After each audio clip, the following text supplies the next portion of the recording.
It's been another big week on the social streets, and as always, to help us make sense of some of the highs, the very highs, and some of the lows is Lorato Tshenkeng. Good evening to you, and thank you as always for being with us.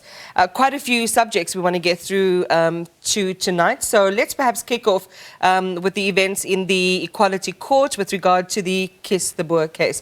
I think we have an upsound that we want to play before we get into conversation. In the circumstances, the following order is made. 1.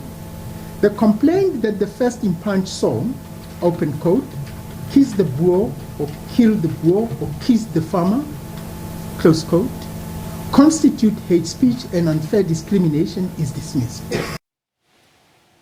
That's it, tongues wagging. Yes, good evening, Inman, and good evening to the viewers.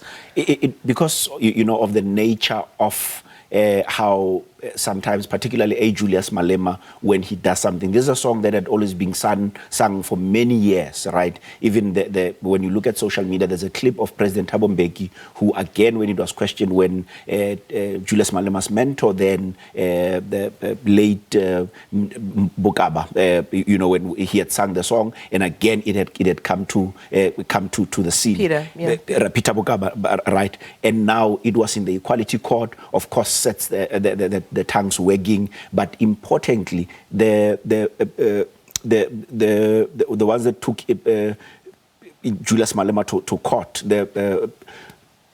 their biggest thing really was around hate speech. Of course, the judgment from the Equality Court was that it was not hate speech, but most importantly, I think it sets a very good precedent for songs that ordinarily would be struggle songs. Of course, may have certain notes around whether it's kill or the likes, and a lot of South Africans on social streets were actually happy with the judgment.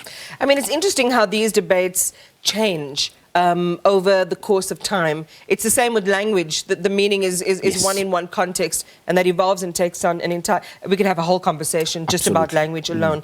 Let's talk about Fakey. Yes. Let's talk about Fakey Mentor. One of the first voices that we associate with you know, the state capture saga in our country, and with raising her voice. A complicated relationship with that story, though. Yes, interestingly, Mom Fakey Mentor is actually my aunt, condolences to your family. Thank you so much.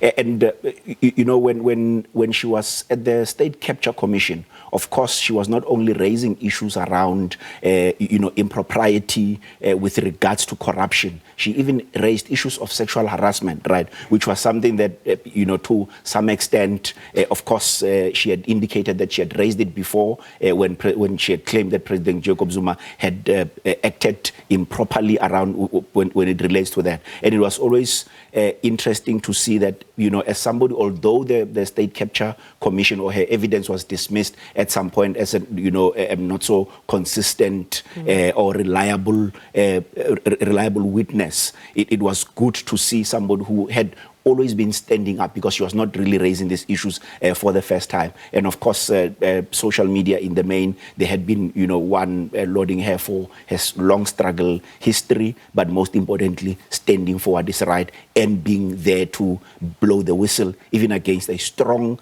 man such as President Jacob Zuma. Well, let's talk about national shutdown, shame.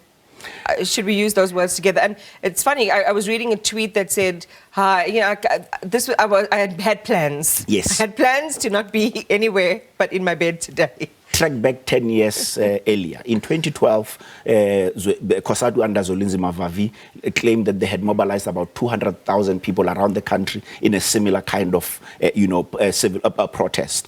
And at the time, the biggest issue was labor brokers, and they did.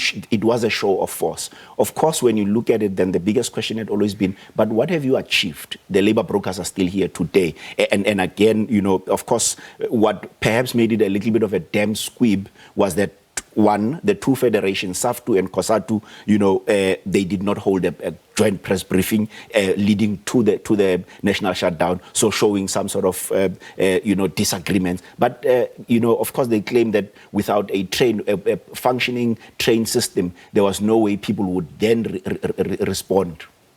I mean, it's interesting. You talk about transportation, you talk about the perception of unions, and this is a discussion we have often in terms of declining memberships and whether that's still a route of activism for workers across South Africa.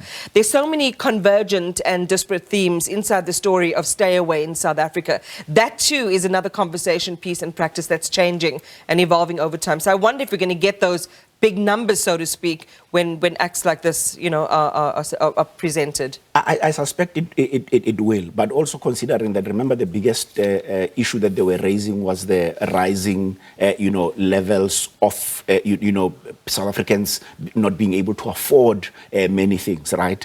And when you expect somebody who, one, they are going to be subjected to no work, no pay when they come to the strike, and they don't have enough to buy cooking oil that is rising, there's no way they are going to show up. So those competing interests, they will definitely, put off a lot of people.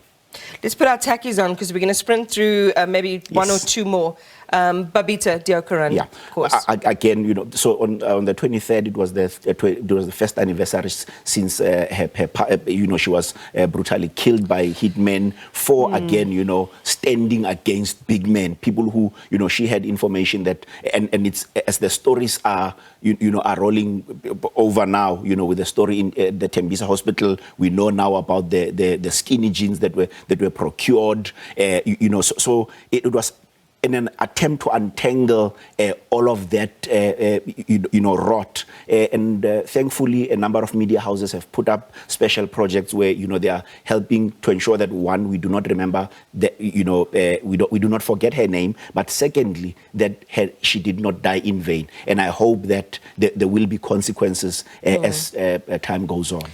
Let's round it off with Percy Tau then. Yes. No, listen, one of those big stars, or should have been a big star.